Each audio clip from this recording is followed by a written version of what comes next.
Hola, ¿qué tal? Buenos días. Seguimos en nuestro estudio de la segunda venida de Cristo. Ya terminando el oscuro periodo de la tribulación, tenemos una última cosa que ver en este tiempo. La semana pasada entendimos sobre el desarrollo del Armagedón y ya sabemos que no es un meteorito que golpea la Tierra ni una catástrofe de la naturaleza. El Armagedón bíblico es una guerra nunca antes visto en este planeta. Podríamos perfectamente nosotros en esta época llamarle la Tercera Guerra Mundial, llevada a una escala máxima de confrontación entre las naciones. Esta batalla finalmente se desarrolla en el Valle de Megido, al norte de Jerusalén, entre el mar de Galilea y el mar Mediterráneo, a unos 130 kilómetros al norte de Jerusalén. Los ejércitos de las naciones se reúnen allí por el poder y autoridad de la tierra, están tratando de pelear por aquella autoridad. Vemos que las fuerzas de Occidente están lideradas por el mismo anticristo. Rusia por el norte, haciendo alianza con Egipto, los estados árabes. China probablemente con India y otras naciones del oriente son arrastrados a este punto de la guerra, al final matando prácticamente un tercio de la población en esa guerra.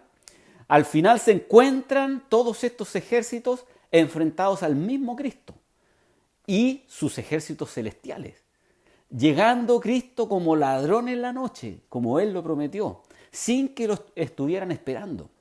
Dicho sea de paso, se entiende claramente en la Escritura que los mismos demonios van a estar enfrentados a Cristo y sus ángeles. Satanás no va a ceder la tierra sin poner en sus filas no solo a hombres y potencias del mundo, sino a todas las legiones y huestes espirituales.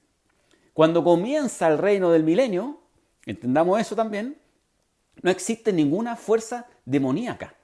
¿En qué momento fueron vencidas estas fuerzas demoníacas? En el mismo Armagedón, al retorno de Cristo a la tierra. En Isaías 34 se dice lo siguiente: y todo el ejército de los cielos se disolverá, y se enrollará los cielos como un libro, y caerá todo su ejército. Cristo vence a los poderes demoníacos con la misma palabra de su boca, destruyendo por completo y desmenuzando también a los ejércitos de las naciones. Según lo que dice Zacarías 14, Apocalipsis 19, Mateo 21, Salmos 2, Daniel 2, todos son capítulos y libros donde nos muestra que son desmenuzados los poderes y las autoridades y los ejércitos de las naciones. No existe funeral después de esta batalla. Las aves también hacen su parte. Terminando esta gran batalla, se presenta el juicio a las naciones. Y de esto último nosotros vamos a estar hablando el día de hoy. Mirando esta línea de tiempo, que ya más o menos vamos conociendo, nos ubicamos al final de la tribulación y al principio del tiempo del milenio. Podemos visualizar que este no es el juicio final. Existe aún, después del milenio, un juicio que se llama el Gran Trono Blanco, y ese será lo último que se verá de juicio. Nosotros vamos a hablar del juicio que está al término de la tribulación. Y se identifica como el juicio a las naciones o el juicio a los gentiles, personas no israelitas. De eso habla este juicio a personas no israelitas, a todo el resto de las personas del mundo. Algunos se preguntarán, ¿y por qué se sigue hablando tanto de juicio? ¿Por qué Dios es tan duro con las personas? ¿Acaso Él no las ama? ¿Acaso no tiene misericordia? ¿Acaso no era un Dios de perdón? Y sabe que la respuesta a todo eso es sí. Él es de esa manera. Pero debemos sumarle al listado que estaban haciendo que Él también es un Dios que hace justicia y no puede pasar por alto los pecados. Él debe juzgar todo pecado. De lo contrario, Él no sería santo. Cristo cargó en la cruz el juicio por el pecado. Y quien acepte ese sacrificio en su propia vida tendrá vida eterna. Dios le perdona porque el pecado de su vida ha sido imputado en la cruz. Ya fue castigado. Y allí vemos claramente ese Dios misericordioso, amoroso, que nos dio una alternativa que le costó un altísimo precio, la vida de su propio Hijo. Por otro lado, quien rechace aquel sacrificio en la cruz de Cristo, carga con sus propios pecados y deberá enfrentar el juicio de Dios. En Números hay una frase interesante, 32:23 dice, sabed que vuestro pecado os alcanzará. Sabes que no hay forma de escapar del juicio por el pecado. Es inevitable, ineludible. ¿Se pasa este pecado por la cruz o se debe experimentar en carne propia el juicio por este pecado? Romanos 1:18, porque la ira de Dios se revela desde el cielo contra toda impiedad e injusticia de los hombres que detienen con injusticia la verdad. Ninguno escapa. El pecado tiene sus momentos y también lo tendrá el juicio sobre este pecado. Salmo 98, pusiste nuestras maldades delante de ti y nuestros yerros a la luz de tu rostro. Proverbios 13:21, el mal perseguirá a los pecadores, mas los justos serán premiados con el bien. En otras palabras, tus pecados te alcanzarán. No se puede evitar el juicio contra el pecado. No hay tal cosa como pecados pendientes con el Señor. Dios debe lidiar con el pecado porque es un Dios santo.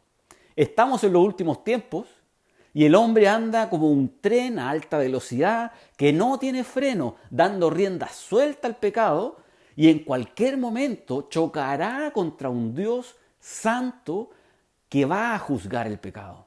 Es un choque el que las personas no han querido evitar porque siguen rechazando permanentemente la cruz de Cristo. Que esa es la única manera de bajar de ese tren. El hombre no tiene idea que el juicio viene y está a la vuelta de la esquina.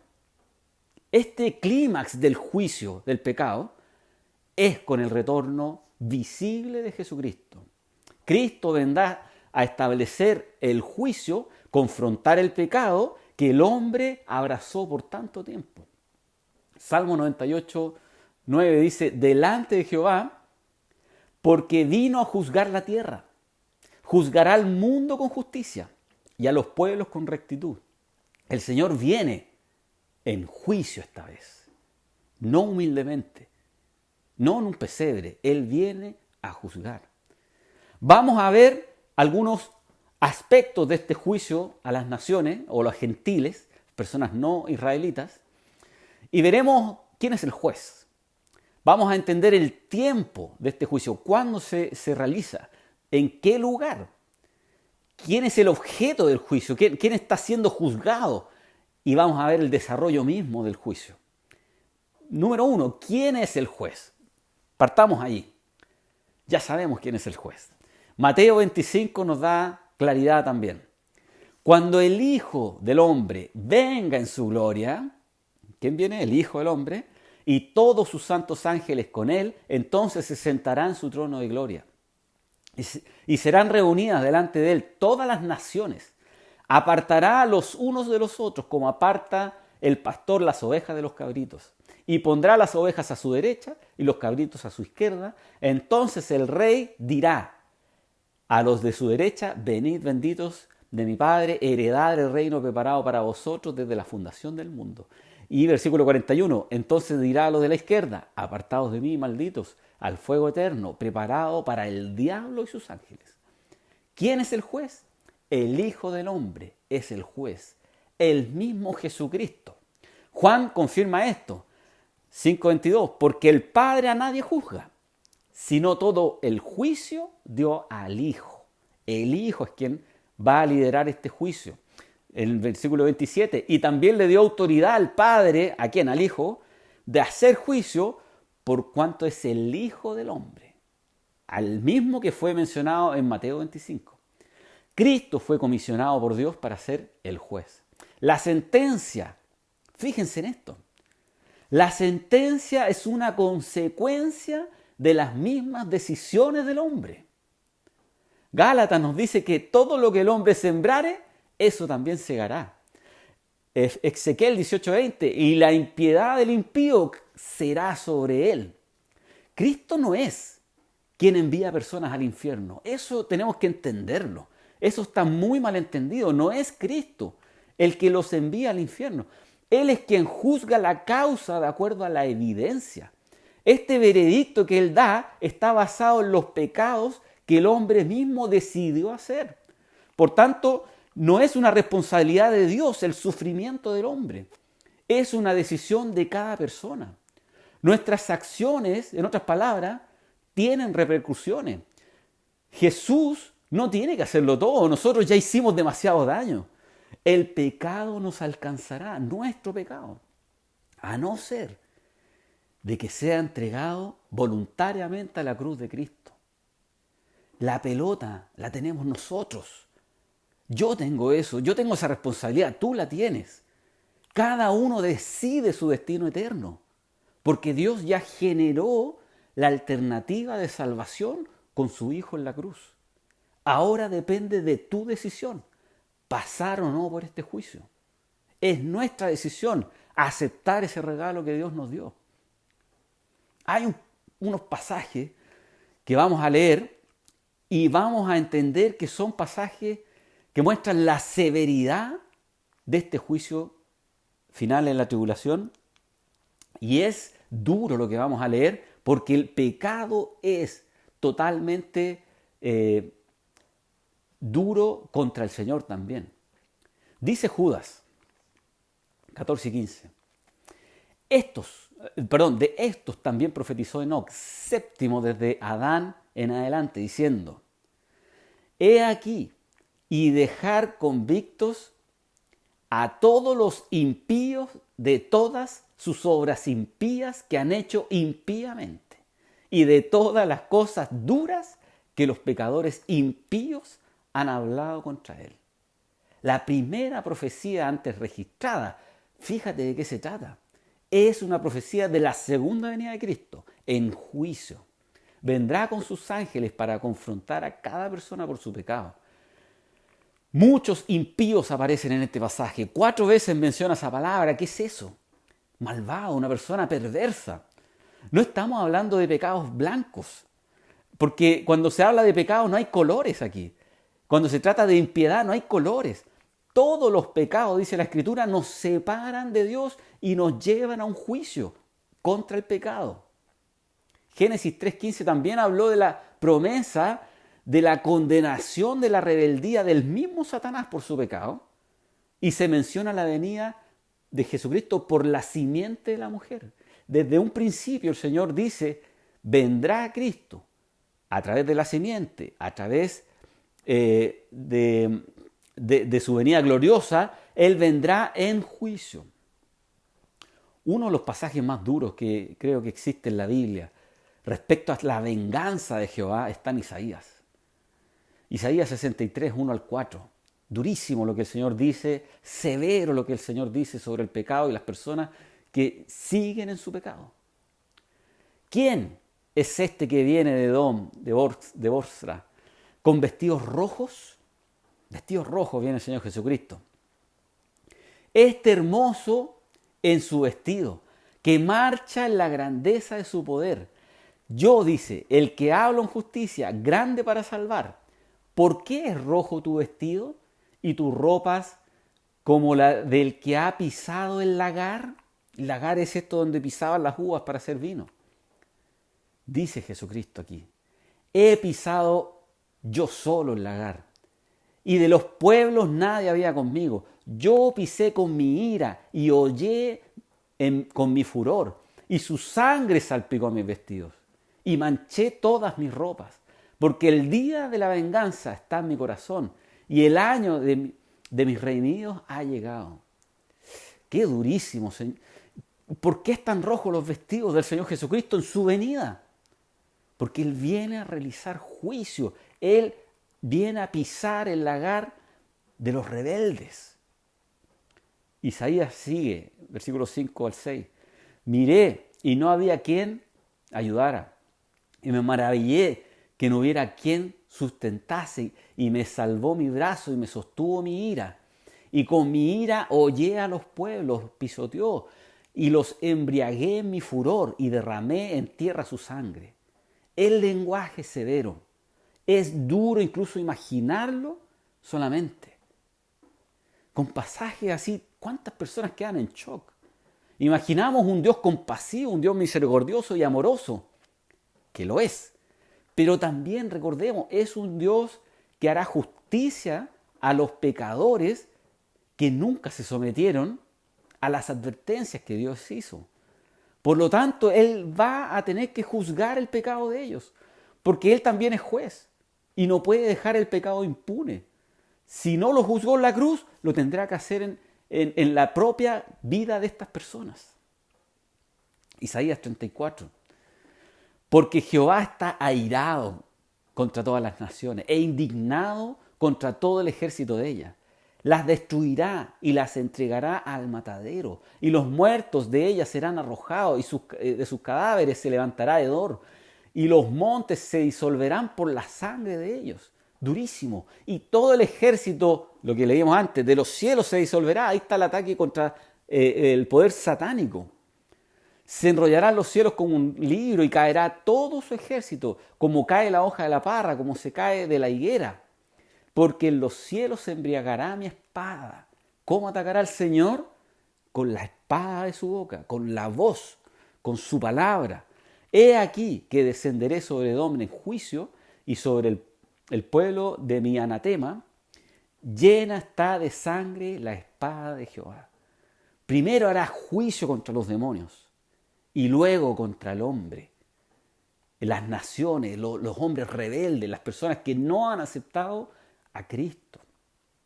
Daniel también hay otro pasaje, lo hemos leído. Estabas mirando cuando hasta que una piedra fue cortada no con mano e hirió la imagen en sus pies de hierro y de barro cocido. ¿Y qué pasó cuando él ataca en el Armagedón?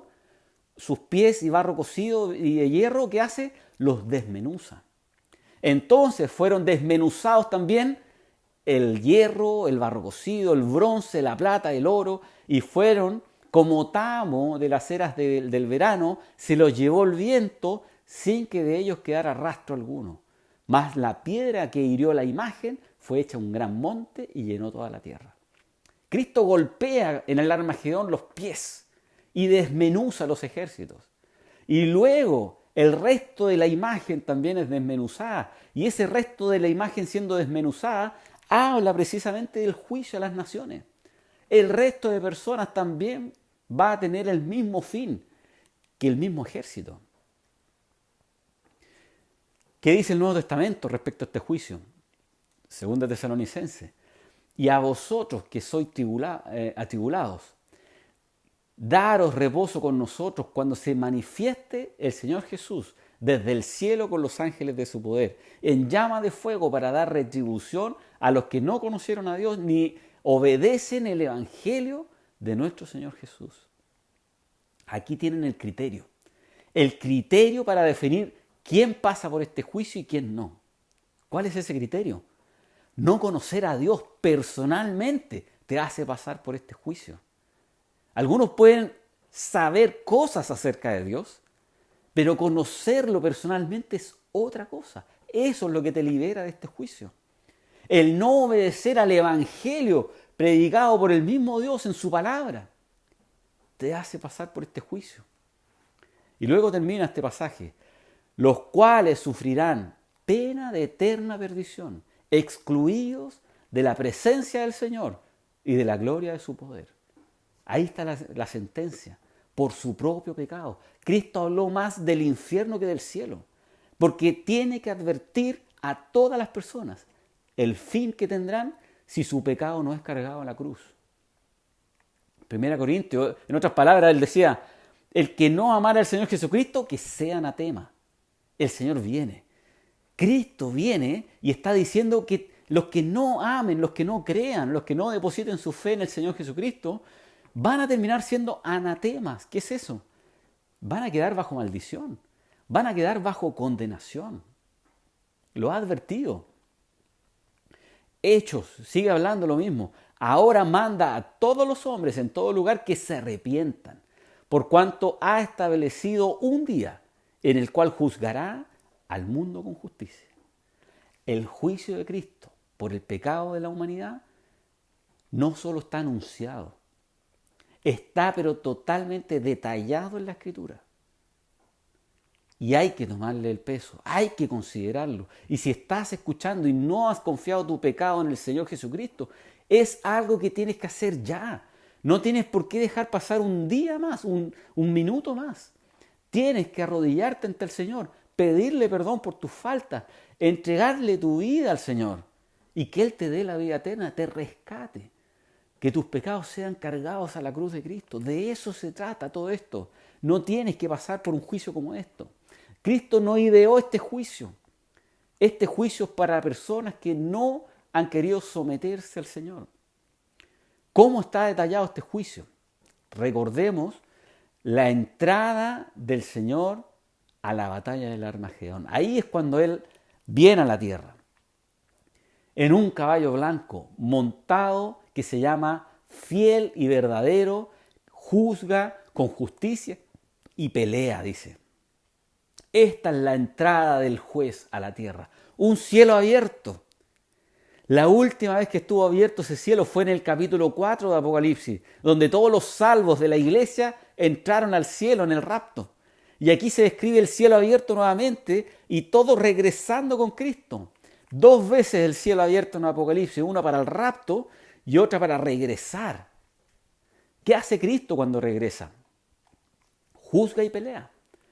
Caballos blancos tienen un gran significado. Los generales romanos, cuando ganaban batallas, regresaban a su reino montados en caballos blancos y todas sus tropas junto a él pasaban por esa vía sacra en la calle principal de Roma, atravesando toda la ciudad. Así viene Cristo, el conquistador, quien va a ganar la batalla. Recuerden en Éxodo, cuando el Señor destruye los carros de Egipto, ¿qué cantaban los israelitas después? Jehová es varón de guerra.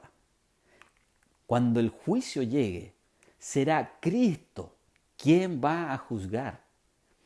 Versículo 12 de Apocalipsis. Sus ojos, los ojos de Jesucristo, como llama de fuego. Y había en su cabeza muchas diademas, coronas. Sus ojos penetran hasta lo más profundo del corazón del hombre, revelando lo que hay en él. Así él podrá juzgar rectamente. Tiene muchas coronas. ¿Por qué? Porque Él es Rey de Reyes, Señor de Señores. Versículo 13. Estaba vestido con una ropa teñida de sangre y su nombre es el Verbo de Dios. Ya entendemos esta sangre. Nos recuerda su sacrificio, es cierto. Pero entendemos que aquí está mezclada con la sangre de sus enemigos. Al pisar este lagar, al hacer los juicios en este lagar, cosa que aparece como desde la mitad de la tribulación en adelante, Él está cosechando, haciendo una limpieza y haciendo su juicio sobre la tierra. Los ejércitos celestiales, versículo 14, vestidos de lino finísimo, blanco, limpio, le seguían en caballos blancos. Estos son los ejércitos celestiales, son sus soldados, son los ángeles. Los ángeles, el ejército siempre habla de ángeles, de Cristo. Pero nosotros nos sumamos también a sus filas, a batallar por nuestro Rey. La iglesia, junto con los santos del Antiguo Testamento, junto con los mártires de la tribulación, todos descendemos con Cristo. A la iglesia se le promete que donde esté Jesús, nosotros también estaremos. Por lo tanto, si Él desciende, nosotros también. A los mártires de la tribulación se les promete reinar con Cristo en Apocalipsis 20. Por lo tanto, ellos vienen a heredar esa tierra prometida. A los santos del Antiguo Testamento se les promete heredar este pedazo de tierra en Israel y reinar con Cristo según lo que dicen los profetas en abundantes pasajes. Apocalipsis 19:15. De su boca sale una espada aguda para herir con ella a las naciones. Él las regirá con vara de hierro. Él pisa el lagar del vino del furor y la ira del Dios Todopoderoso. Su palabra será la que va a emitir la sentencia. Y se enlaza con este lagar de ira, este furor que aparece de parte de Dios. Isaías dice, sino que juzgará con justicia a los pobres y arguirá con equidad por los mansos de la tierra.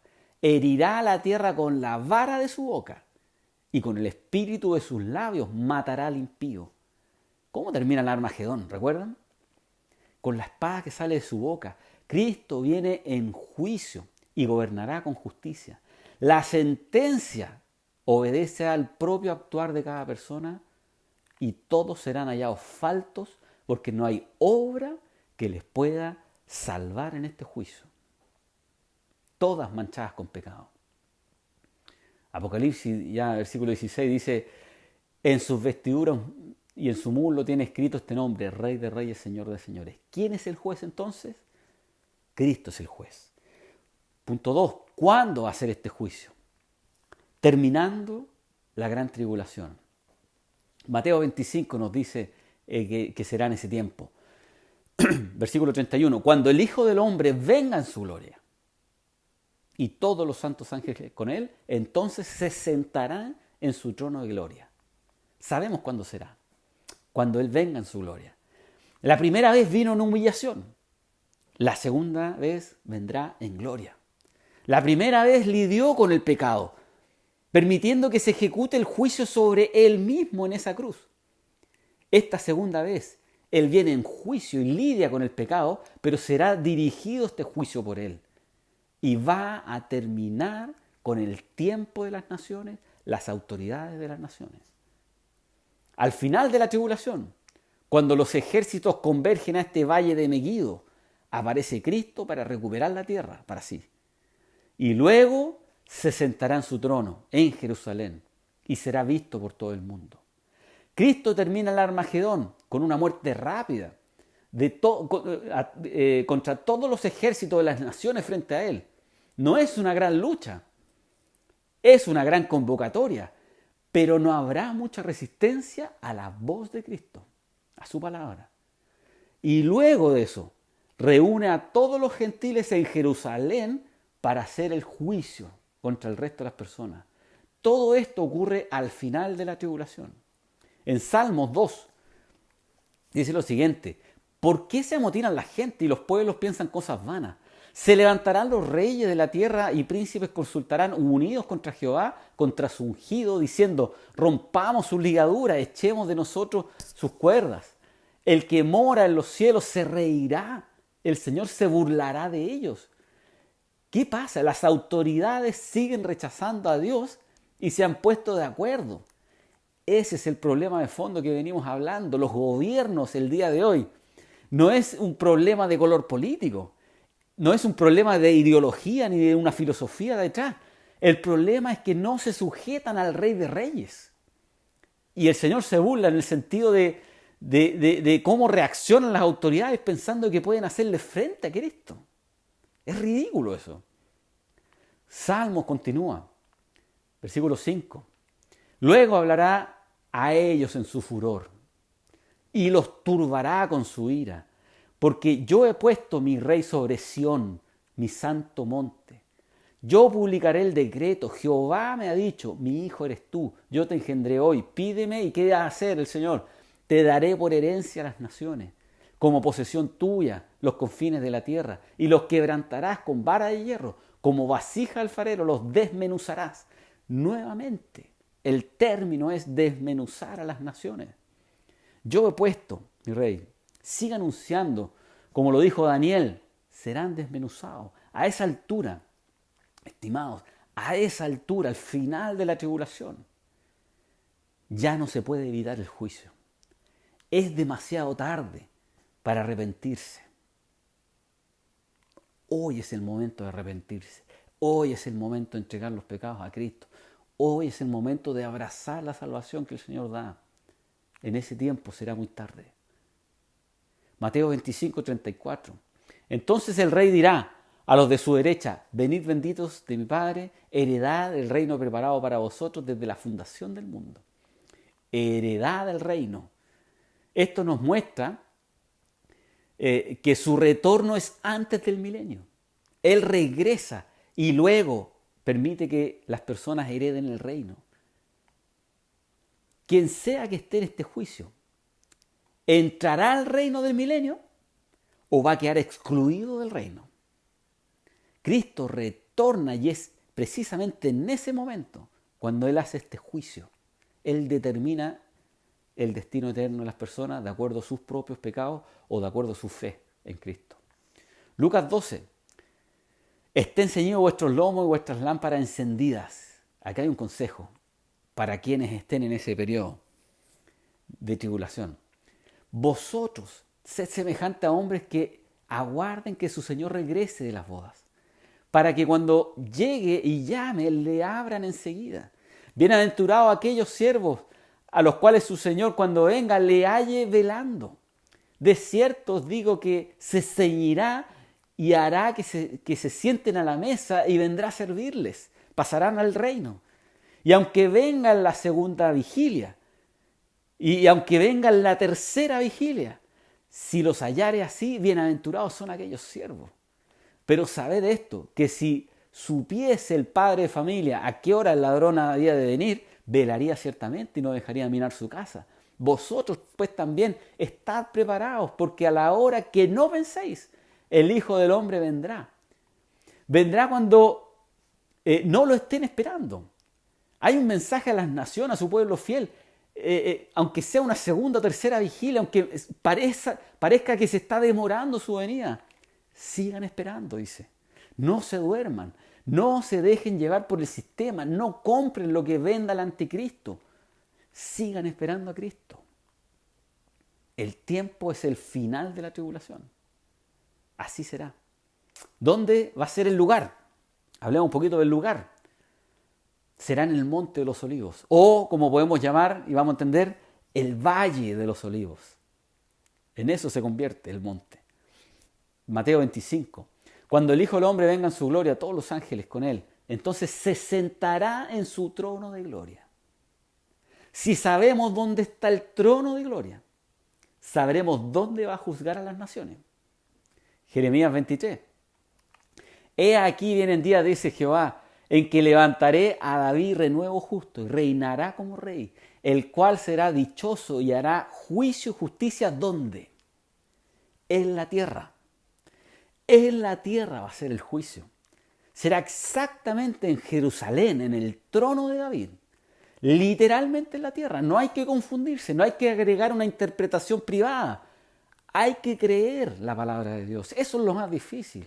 Más que entender es creer lo que el Señor dice. Si Él dice que es en la tierra, allí va a ser. ¿Dónde en la tierra? ¿En qué parte? Salmos 2.6. Pero yo he puesto mi rey sobre Sión, mi santo monte. Allí va a ser el juicio. Sobre Sión, su santo nombre. En Jerusalén. Apocalipsis 19. Él destruye a los hombres que están en la tierra, en este Armagedón. Cristo viene a la tierra a juzgar. En el contexto de Zacarías, en su retorno también se menciona que es en la tierra. Zacarías 14, el 6 al 7. Y acontecerá que en ese día no habrá luz clara, ni oscura.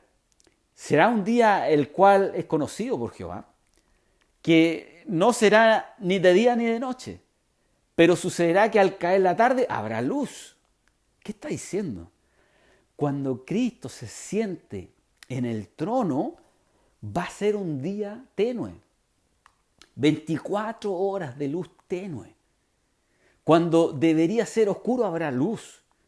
Y esta es una característica del cielo cuando sea la entrada gloriosa de Cristo y el inicio del juicio. Lo dijo Mateo también, 24. E inmediatamente después de la tribulación de aquellos días, el sol se oscurecerá y la luna no dará su resplandor y las estrellas caerán del cielo y las potencias de los cielos serán conmovidas. Dios oscurece todo el cielo para la llegada de Cristo. Genera un crepúsculo, una luz especial, tenue, para que la gloria de Cristo sea lo que llame la atención a todos. Así el mundo se enfoque en Él y todos lo vean manifestado completamente. Fíjate qué interesante la característica del juicio, cómo se verá. En Zacarías también se nos habla del lugar específico. Y se afirmarán sus pies en aquel día sobre el monte de los olivos. Allí está. Que está frente a Jerusalén al oriente. El monte de los olivos se partirá por en medio, hacia el oriente y hacia el occidente, generando un valle muy grande. Y la mitad del monte se apartará hacia el norte y hacia el sur. Tocará el monte al este de Jerusalén. Él genera un valle, divide este monte completamente. Queda tan hermoso el lugar, comienzan ríos a fluir hacia el valle, en este valle que él crea, sale hacia el Mediterráneo, sale hacia el Mar Muerto, y Zacarías sigue describiendo el reino de Cristo que veremos en las próximas lecciones. Pero precisamente allí será el juicio, en la tierra, específicamente al este de Jerusalén, en el Valle de los Olivos, porque se genera un valle en ese monte. Joel le pone otro nombre a ese valle. Echad la hoz, dice. ¿Recuerden? La mies está madura. Está hablando de este lagar, del juicio, de la ira de Dios también derramado sobre el pecado y las personas rebeldes. Venid, dice, descended porque el lagar está lleno, rebosan las cubas porque mucha es la maldad de ellos. Muchos pueblos en el valle de la decisión. Así le llama esto. Porque cercano está el día de Jehová en el valle de la decisión. Nuevamente, ¿qué pasará en el cielo? El sol y la luna se oscurecerán y las estrellas retraerán su resplandor. ¿Para qué? Para que aparezca Cristo en toda su gloria y sea identificado por todos. Eso es en el juicio, tiempo de juicio. Valle de la decisión. Allí está el destino eterno de las personas. La hoz nuevamente marcando esta figura del juicio. Ya maduró la maldad. Ya maduró también las personas que tienen fe en Cristo. A esa altura de la tribulación ya están definidas las personas. Vemos este crepúsculo nuevamente de luz dando paso a la gloria de Cristo manifestada en Jerusalén. ¿Quiénes estarán en ese valle? Uno pensará que cuando Cristo vino y salvó del Armagedón, todas las personas murieron. Pero Dios destruye en el Armagedón a los ejércitos de las naciones. Las personas de los pueblos siguen en sus ciudades. En el juicio estarán todos aquellos que no participaron de los ejércitos de las naciones. Cualquier gentil o persona no judía que esté viva al terminar la tribulación, será transportada inmediatamente y milagrosamente a este valle formado por Jesucristo, al este de Jerusalén. La multitud de personas se reunirán allí y creo que será impresionante que se mencione los pies de Cristo afirmándose en ese monte de los olivos. Piensa conmigo. ¿Recuerdan cuando Dios trajo a Josué a la tierra prometida y le dice, todo lugar que pisare la planta de vuestro pie, tuyo será? Bueno, poner el pie en algún lugar significa posesión. Jesús está tomando posesión de la tierra, comenzando por el mismo Jerusalén, el punto más peleado por las naciones en estos últimos 3 años y medio de tribulación.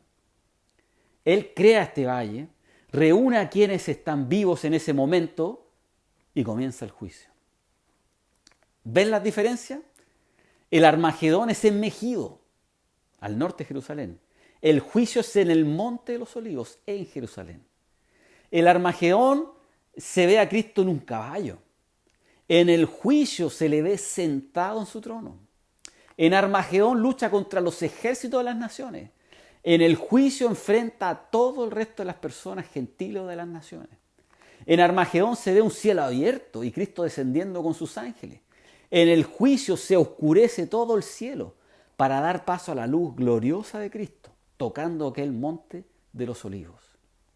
Entendemos el juez, que es Cristo. Entendemos el tiempo, que es después de la tribulación, antes del milenio. Entendemos el lugar, monte de los olivos, valle de la decisión, valle de Josafat. Todos esos nombres tienen ese lugar de juicio, al este de Jerusalén. Entendamos ahora quiénes estarán siendo juzgadas en aquel juicio. Ya recordemos, ya ha fallecido más de la mitad de la población mundial a esa altura de la semana, a esa altura de la tribulación. Y dice Mateo 25, serán reunidas delante de él todas las naciones. Algunos confunden la palabra naciones e imaginan que este juicio es como separar países. Chile por este lado, Argentina por allá. No es así. La palabra naciones habla de etnos, que significan etnias, personas, tribus, pueblos. Este es un juicio no hacia países, es un juicio hacia personas particularmente. Los que queden vivos a esa altura de la tribulación y no hayan muerto en el Armagedón por haberse involucrado en los ejércitos, esas personas van a traerse a este valle y serán personas que crean en Cristo y que estén perseverando en su fe y que estén evitando la marca de la bestia. Y también van a ser incrédulos, personas que no han confiado en Cristo. Todos ellos son reunidos a este valle. Solo gentiles, no judíos. Sabemos que Dios tenía un tremendo grupo de evangelistas, 144.000 judíos. Les puso un sello en su frente para que no los matase nadie y ellos pudieran predicar la palabra. 144.000 apóstol Pablo. Tremendo, ¿se lo imaginan? La cantidad de evangelismo que va a haber. Y Apocalipsis 7 dice el fruto de todo esto, una tremenda multitud de gentiles salvados por este ministerio. Muchos mártires. Pero hay personas que no han muerto. Hay personas que han confiado en la palabra, en el evangelio que ellos dieron. Y han perseverado y han estado vivos al final de la tribulación. ¿Sabe qué? Ellos van a estar en este juicio también. Si la bestia no los alcanzó, estarán allí, en el valle del Monte de los Olivos. Todos los gentiles son trasladados y juzgados, sean creyentes en Cristo y estén luchando por su vida, o sean gentiles que no hayan creído en Cristo. Estarán en ese juicio. Los judíos, ¿por qué no estarán allí? Porque ellos tienen su propio juicio aparte.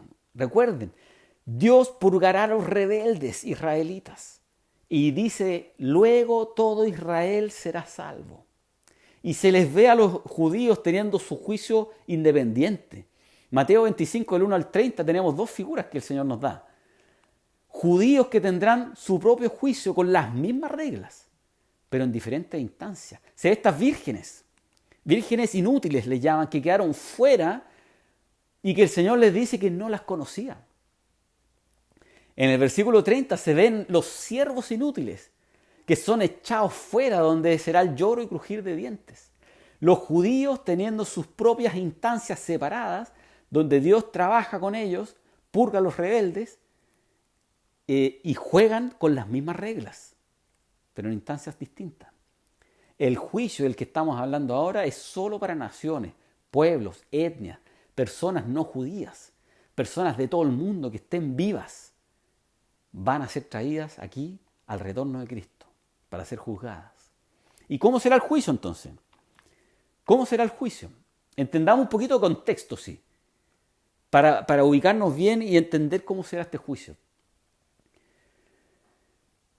Antes de que hayan sido reunidos en este valle de la decisión, los gentiles vivos ya han visto la disolución del gobierno de las autoridades del mundo.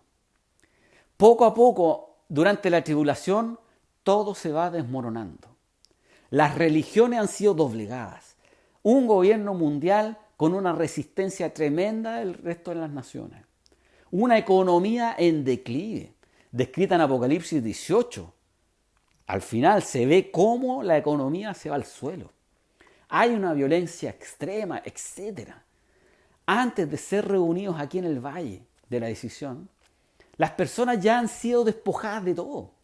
No tienen esperanza, no tienen religión, no tienen liderazgo, no tienen seguridad, no tienen alimento, no tienen agua, no tienen un sistema económico. Están totalmente vacíos.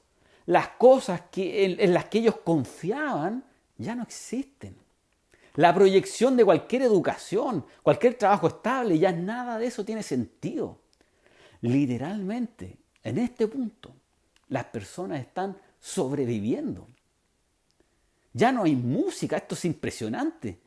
En el mundo no hay música, no hay matrimonios, no hay amor, no hay celebración. Es un sistema colapsado, destruido. Así es el sistema y el mundo en la vista previa antes del juicio. Todo esto descrito en Apocalipsis 18 lo pueden leer ustedes mismos. En ese contexto, culpan a Dios y convergen al valle de Megido, tratando de obtener algo de poder, tratando de agarrar algo de este mundo que los pueda sostener en pie. Se encuentran cara a cara con el soberano. Luego de ser vencidos los ejércitos, las personas de las naciones quedan frente a frente al juez, al Rey de Reyes y Señor de Señores, en Jerusalén. Y dice, versículo 25, ahora sí, serán reunidas delante de él todas las naciones y apartará los unos de los otros, como aparta el pastor las ovejas de los cabritos, y pondrá las ovejas a la derecha y a los cabritos a su izquierda. Las ovejas quedan al lado derecho de Cristo, mano derecha que simboliza bendición. Allí quedan los gentiles fieles, leales a Cristo, quienes perseveraron, quienes arriesgando su propia vida perseveraron en fe en Cristo. ¿Recuerdan cuando Jacob bendice a los hijos de José? Y Jacob termina cruzando los brazos intencionalmente para darle la bendición de la mano derecha a quien tenía aquí. Eso simboliza la mano derecha, bendición.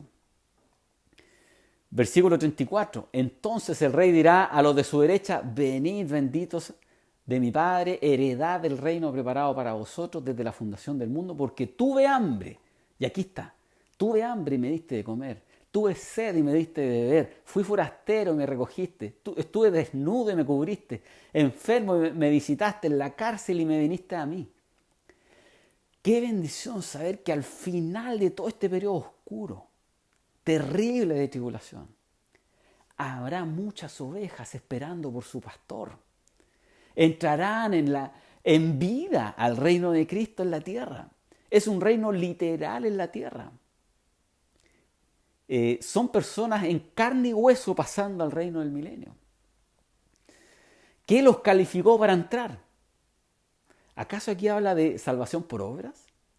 ¿Que debemos hacer cosas para entrar al reino de Dios? No, por supuesto que no. Versículo 37. Entonces los justos le respondieron diciendo, Señor, ¿cuándo te vimos hambriento y que te sustentamos, o sediento y te dimos de beber? ¿Cuándo te vimos forastero y te recogimos, o desnudo y te cubrimos?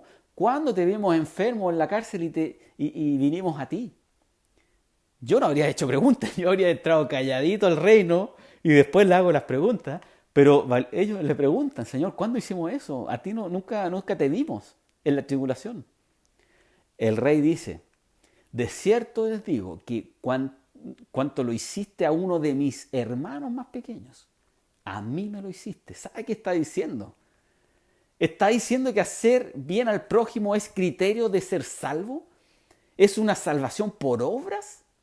No, Efesios claramente dice que no es por obras, para que nadie se gloríe. ¿Qué pasa entonces? Contexto, queridos, contexto. La mejor forma de entender la Biblia es considerando su contexto. ¿Cuál era el contexto en que estaban ellos? La bestia, el anticristo, se propuso matar a todos los judíos, ¿cierto? Entre ellos existen al menos 144.000 judíos evangelizando que no se pusieron la marca a la bestia, que no podían vender ni comprar, que no podían comer dentro del sistema que impuso el anticristo, no podían ir al supermercado, no podían ir al negocio de la esquina, etc. Así que tienes al menos 144.000 que necesitaban abrigo, que necesitaban dormir en alguna parte, que necesitaban comer. Y no solo ellos, hay un grupo enorme de personas gentiles que no se van a poner la marca a la bestia. ¿Cómo se van a alimentar? ¿Quién los va a ayudar? ¿Quién va a abrir sus hogares? Cristo está diciendo en este contexto, a los de mi derecha les dice, las únicas personas que harían algo así frente a una persecución tan horrible como la que hará el anticristo son personas que tienen la misma clase de fe de quienes están protegiendo. Son personas que no se pusieron la marca a la bestia tampoco. que no entraron al sistema porque tenían una fe puesta en Cristo. Esto que hacen es evidencia de que son creyentes. Es la evidencia de la fe que hay también en ellos. ¿Se entiende? Entonces Cristo dice, por tus acciones hacia mis hermanos, has demostrado tener fe en mí. Entra al reino. ¿Se imaginan cuidar a 144.000 que uno no puede ni acercarse a ellos? No se les puede ayudar porque estarías arriesgando no solo tu vida, sino la de tu familia también. Es tremendo ese periodo. Quedar a la mano derecha de Cristo es realmente un acto de fe en Cristo. Por eso son salvos. Mateo 25:41 dice, bueno, a los de mi izquierda, apartados de mí, malditos, al fuego eterno preparado para el diablo y sus ángeles. Es un lago de fuego, existe, es real y está preparado para Satanás y sus demonios. Es una llama que nunca se apaga. Dios no quiere que nadie perezca. Dios ni siquiera preparó el infierno para el hombre. No es de Dios. No es algo que Dios quiera enviar gente allí. Lo que pasa es que el hombre rehúsa irse al cielo por medio de Jesucristo y no le queda otro destino. Eso es lo que está pasando. Por lo tanto, el Señor Jesucristo se ve forzado a los de la izquierda enviarlos a sufrir al único destino posible que había. Estos de la izquierda fueron parte del sistema de la bestia. ¿Por qué? Mateo 25:45. Entonces le responderán diciendo, de cierto os digo que cuanto no lo hiciste a mí, a uno de mis hermanos más pequeños, tampoco me lo hiciste a mí. En otras palabras, el Señor dice, vi lo que hiciste a mis predicadores cuando llegaron a ti. Tú eres parte del sistema de persecución también. Tú eras de las personas que llamaba también. Tú nunca tuviste una fe en mí como la que ellos tuvieron. Por lo tanto, el único destino posible es el castigo eterno. El juicio aquí, queridos, es específicamente la muerte. La muerte. Quienes quedan a su mano izquierda mueren. Son desmenuzados, como lo dicen los profetas. Los que no profesaron fe en Cristo, estando en pie, son quitados de ahí, son desmenuzados. El juicio es la muerte física. Los de la derecha pasan en vida al reino. Por eso sabemos que el reino de Cristo, en el milenio, habrán personas de carne y hueso viviendo ahí. Son estas personas del juicio de los gentiles que pasaron, o judíos también, que fueron purgados los rebeldes, y los que quedaron siendo fieles a Dios, a Cristo, ellos pasan en vida también al reino.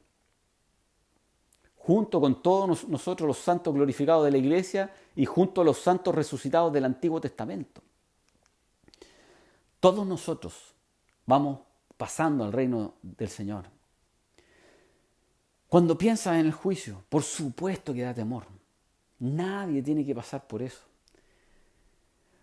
Por esa misma razón es que Cristo murió en la cruz, para liberarte del sufrimiento que trae el pecado. Ahora se entiende claramente, la salvación no es solo para llegar a ser una buena persona en esta tierra. La salvación es para evitar una condenación eterna y vivir alegremente con nuestro Salvador. ¿Qué esperas para tomar esa decisión? Va a llegar el momento en que será muy tarde para decidir. En otras palabras, ya estarías tomando una decisión y no fue por Cristo. Quisiste quedarte con tu opinión, con tu tradición, con tu forma de ver la vida. No consideraste lo que está escrito por el Señor. Ya tomaste tu decisión entonces. Lo que hoy estamos predicando es parte de una serie de estudios de profecía de la segunda venida de Cristo, pero no es solo conocimiento, es para que tengan una oportunidad y puedan conocer personalmente al Señor. Invítalo a tu corazón. Dile, Señor, yo me doy cuenta, yo ya no me quiero resistir más. Yo quiero que tú me des una salvación. Perdona mi pecado. No quiero cargar con mi pecado. Yo creo que Cristo murió en la cruz para salvarme de esta condenación, de este juicio. dame la vida eterna, entra a mi corazón y sálvame. Amén. Amén, querido. Ese es nuestro anhelo, que tú conozcas a Cristo personalmente, que tú te entregues a Él. Y que todo esto que estamos viendo de la segunda venida de Cristo sea algo que nos remezca el corazón para nosotros tomar una decisión consciente y poner nuestra fe en el Señor Jesucristo. Que el Señor les bendiga. Y ya la próxima semana podremos estar hablando de lo que es el milenio, este reino de Cristo. Y ahí hay buenas noticias, al fin. Que el Señor les bendiga.